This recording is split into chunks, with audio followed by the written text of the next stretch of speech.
InsyaAllah kita baca surah Al-Muzammil sekali lagi dari ayat 1 sampai ayat 9. A'udzu billahi minasy syaithanir rajim.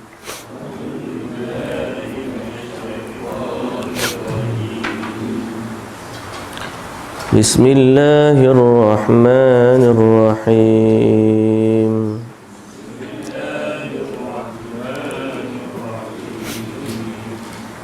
Ya ayyuhal muzammil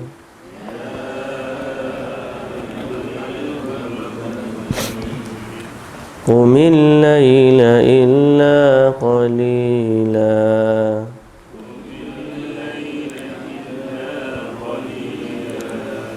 nisfahu aw inqus minhu qalila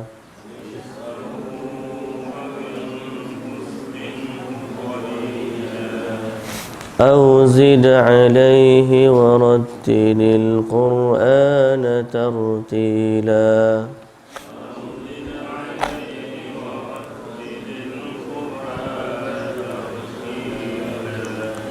إنا سنلقي عليك قولا ثقيلا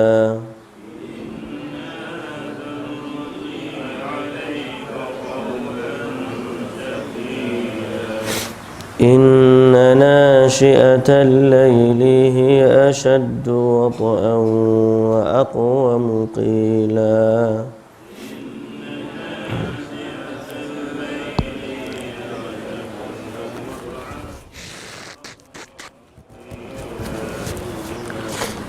إن لك في النهار سبحا طويلا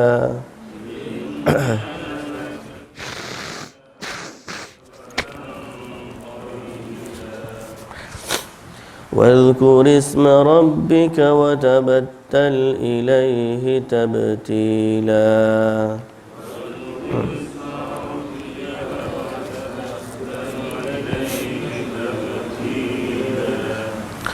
رب المشرق والمغرب لا إله إلا هو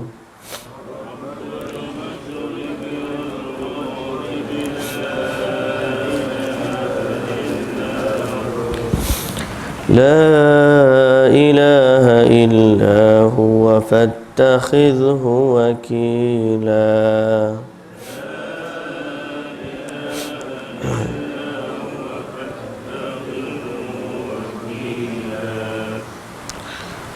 بسم الله الرحمن الرحيم الحمد لله رب العالمين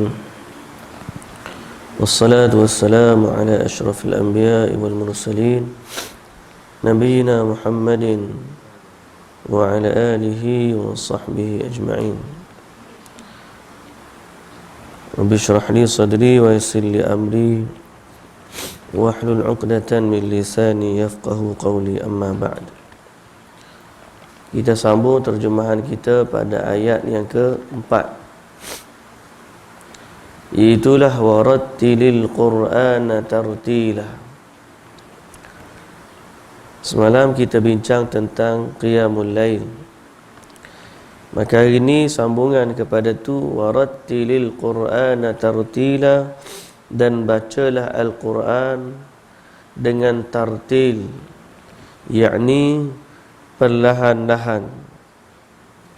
Kerana ini adalah tariqah cara bacaan Al-Quran yang disebut oleh Allah Subhanahu wa taala. Itu warattil Qur'ana tartila. Baca Quran ni jangan laju, tapi baca dengan perlahan. Tartilah. Kenapa Allah Subhanahu wa taala suruh macam tu? Kerana bacaan dengan tartil membantu kefahaman Al-Quran dan tadabbur. Kalau orang baca laju, maka dia tak boleh nak tadabbur. Kalau dia baca tartil, bacaan dengan bacaan perlahan maka insya-Allah dia dibantu dalam soal memahami makna dan tadabbur. Justru kita juga nampak bahawa daripada ayat ini ataupun daripada perintah Allah ini menceritakan bahawa bacaan Al-Quran sama penting dengan tadabbur maknanya. Membaca dan mentadabbur adalah dua-dua perkara yang sangat penting. Kita tak nak baca saja tanpa tadabbur, dan kita juga tak nak tadabbur saja tanpa baca. Dua-dua tu mesti berjalan dengan serentak lah, kita kata. Biar kita ni rajin baca Quran dan memahami maknanya. Tak nak juga orang tu baca Quran dan tidak tahu dia memahami makna Quran, tapi dia sendiri tidak banyak baca Quran. Baik.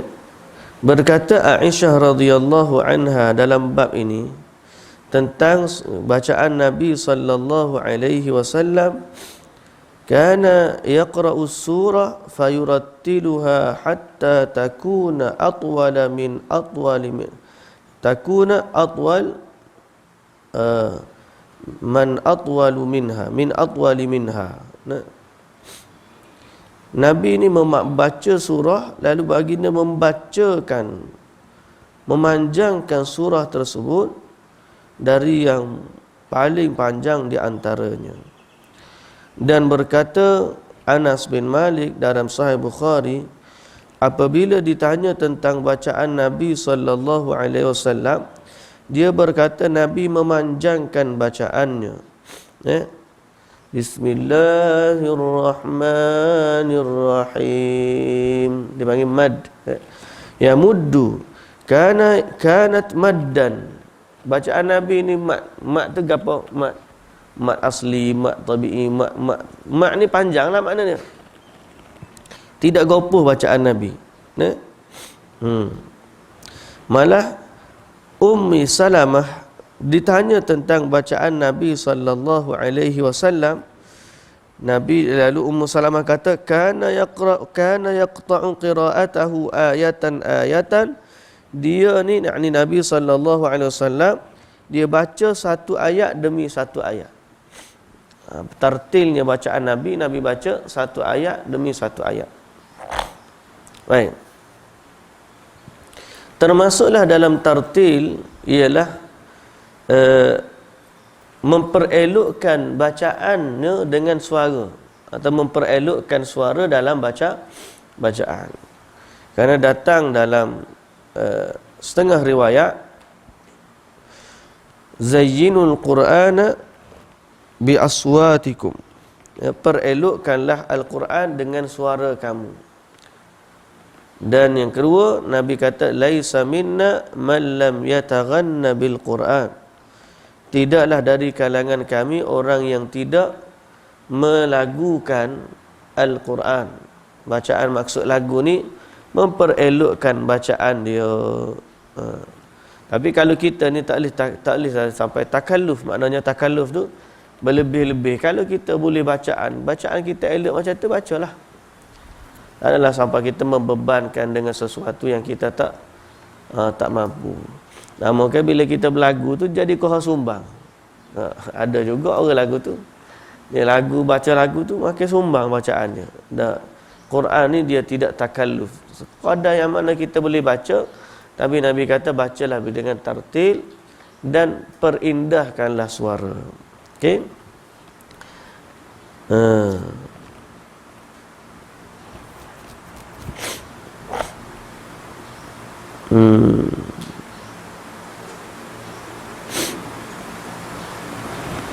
Kemudian Allah Subhanahu wa taala kata,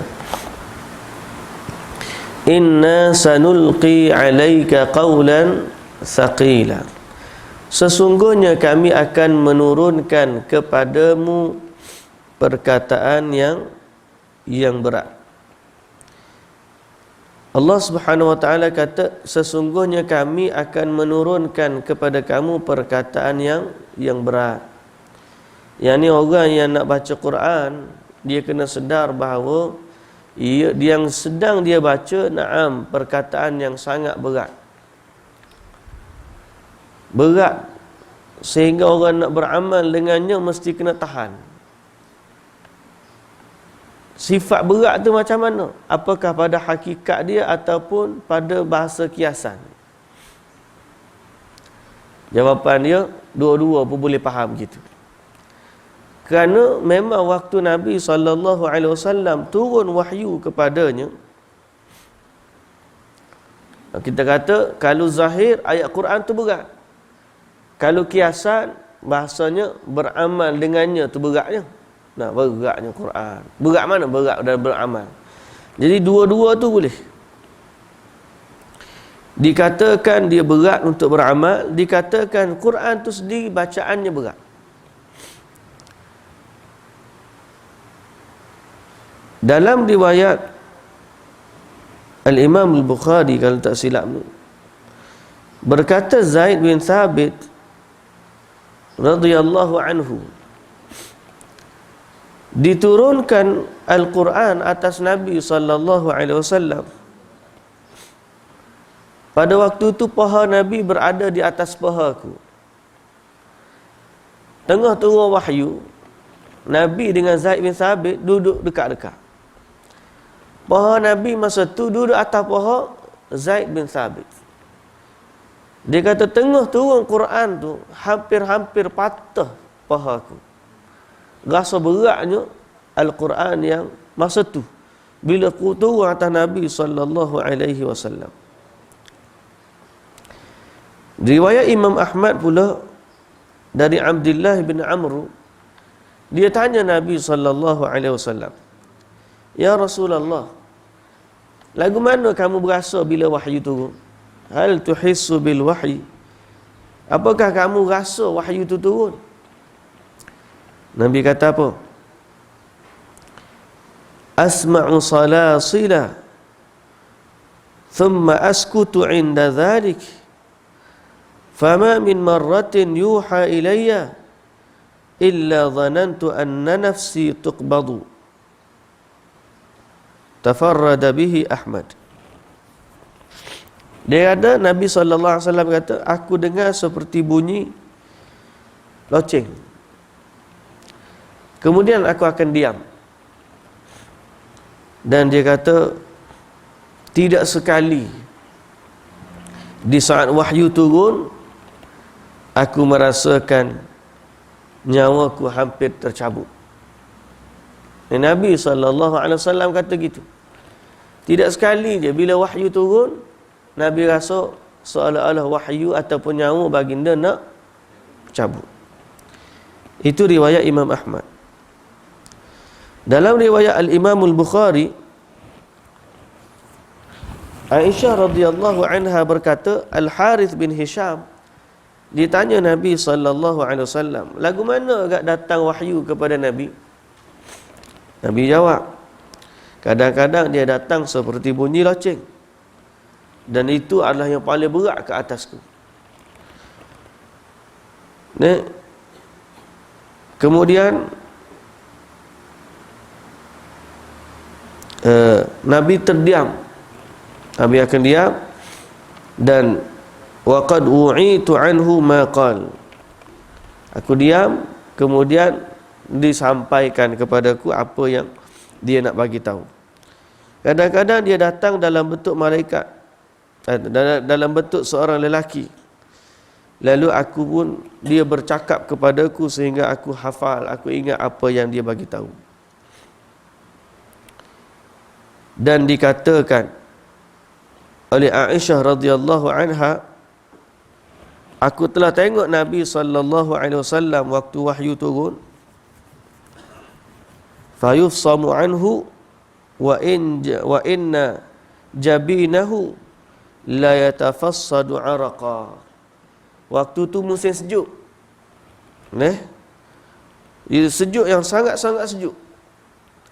Bila turun wahyu, dahi Nabi sallallahu alaihi wasallam berpeluh. Dahi Nabi sallallahu alaihi wasallam berpeluh. Dalam riwayat Imam Ahmad dari Aisyah radhiyallahu anha, kata dia, bila wahyu turun kepada Nabi sallallahu alaihi wasallam, pada waktu tu Nabi sedang naik unta. Lalu fatadribu bi jiraniha, atau bijaraniha, maka hampir-hampir perut unta tu mencecah tanah. Beratnya wahyu turun ke atas Nabi sallallahu alaihi wasallam. Jadi berkata Ibnu Jarir, memang dia berat dua-dua. Berat dari sudut wahyu tu sendiri bila turun, berat untuk manusia beramal dengannya. Maknanya mencabar.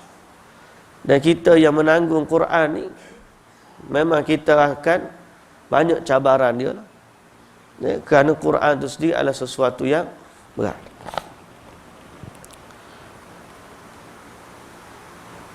Dan Abdul Rahman bin Zaid bin Aslam, dia tambah lagi satu, yakni berat itu sebagaimana dia berat di dunia, maka dia sangat-sangat berat di atas timbangan akhirat. Jadi cerita Al-Quran ni berat, banyak dimensi kita boleh faham berat dia. Satu, berat waktu dia turun. Yang kedua, berat waktu beramal dengannya. Dan yang ketiga, berat di atas timbangan hari akhirat. Tiga-tiga ni ada pandangan masing-masing lah. Dalilnya, inna sanulqi alaika qawlan thaqila. Sebab berat itulah kita jarang baca. Betul tak? Bila orang nak ngaji Quran, Allah dia kata kerah lidah lah ustaz. Kerah lidah. Kerah lidah tu sebab berat lah. Tapi macam mana kita nak meringankan dan nak memudahkan dia? Kena banyak berdoa kepada Allah. Lalu Nabi Allah Subhanahu Wa Taala sebut lagi, inna nashi'atal laili hiya ashaddu wat'an wa aqwamu qila. Sesungguhnya bangun di waktu malam lebih tepat untuk khusyuk, dan bacaan waktu itu lebih terkesan. Bacaan waktu itu lebih terkesan. Sesungguhnya waktu malam ni adalah waktu untuk bangun bermunajat dengan Allah. Berkata riwayat dari Imam Mujahid atau Ibnu Abbas dan Ibnu Zubair, makna bangun malam ni semua sekali lah, daripada waktu malam sampailah subuh. Lalu kita salat Isya berjamaah, kemudian salat subuh berjamaah, kira-kira boleh cover dah. Nabi SAW kata ditulis baginya pahala seperti menghidupkan sepenuh malam. Tapi kalau dia bangun pula tengah malam tu, maka lagi banyaklah pahala dia. Jadi Ibnu Abbas, Umar, Ibnu Zubair kata bacaan waktu malam ni semua sekali. Jadi kalau kita baca Quran lepas Isyak, jadi dah. Lepas Isyak ambil waktu sekejap, belum tidur, kita baca Quran. Atau kita bangun awal pagi, kita baca Quran. Maka insya-Allah dah jadi dah. Cuma nak kena kuat lah. Cabaran banyak. Amalan ni telefon kita dekat Allah. Kalah semua saya. Tengah-tengah baca Quran, baru baca Quran sikit, masuk call dekat layan, tengok telefon, tak ingat dah. Khabar-khabar habis masa. Orang telefon suruh gitu, tak jadi nak baca Quran. Jadi Quran ni berat untuk diamalkan. Cabaran dia besar, tapi waktu paling baik nak baca ialah waktu malam. Waktu malam adalah waktu nak baca Quran. Sebab apa malam ni tak sibuk? Siang hari ni sibuk. Tapi zaman kita ni tak kira malam, tak kira siang, sibuk semua.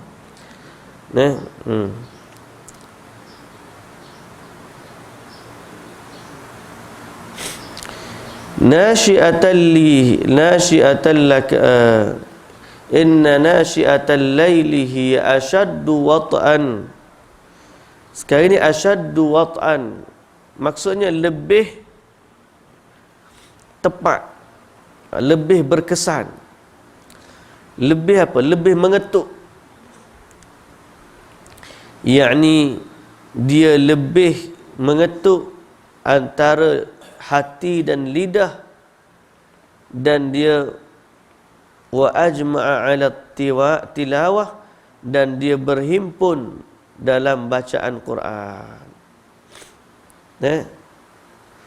Maknanya di sini waktu malam ni hati kita dengan bacaan kita mudah untuk bersatu.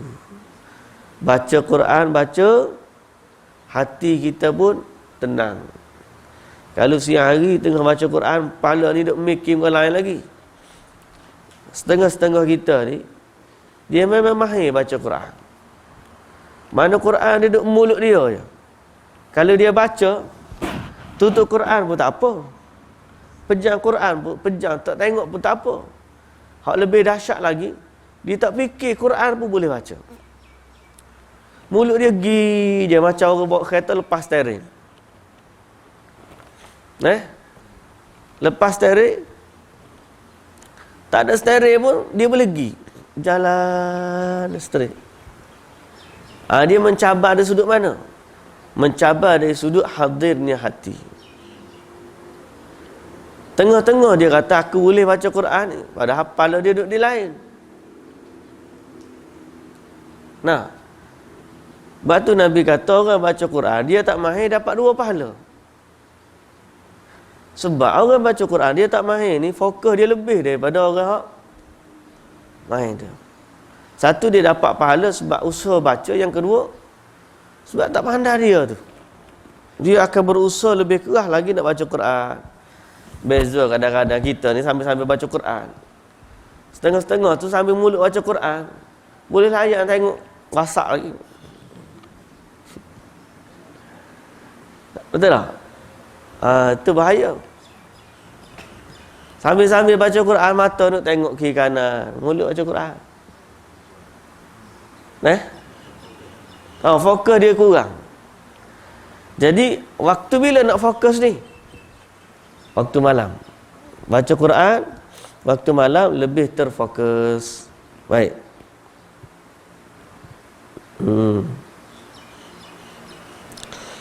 Wa aqwamu qila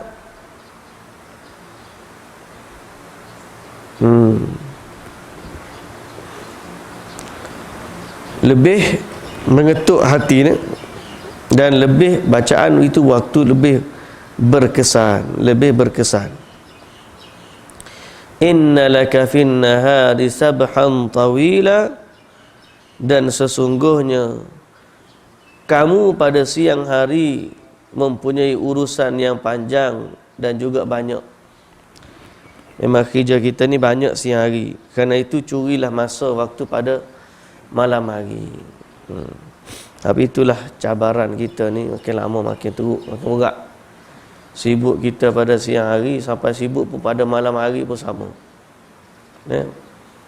Kita ni berusaha nak menyibukkan diri dengan Quran yang buat kelas lagu ni. Kalau tak ada kelas lagu ni, mungkin kita pun sibuk, tak ada nak baca. Jadi mudah-mudahan dengan kita ni, mulazamah kelas kita ni adalah bahagian Quran pada kita setiap pagi. Tak banyak pun, dapat 5-6 ayat pun dah okey dah. Kurang-kurang kita dah baca Quran untuk hari ni. Jadi doakanlah dan kita pakat-pakatlah istiqamah dalam majlis kita ni, mudah-mudahan kita mudah untuk baca Quran. Kemudian Allah Subhanahu wa taala kata wadhkurisma rabbika wa tabattal ilaihi tabtila, dan sebutlah nama Tuhanmu dan merendahkanlah diri, ataupun watabattal ilaihi tabtila, beribadahlah kepadanya dengan penuh ketukunan. Baik.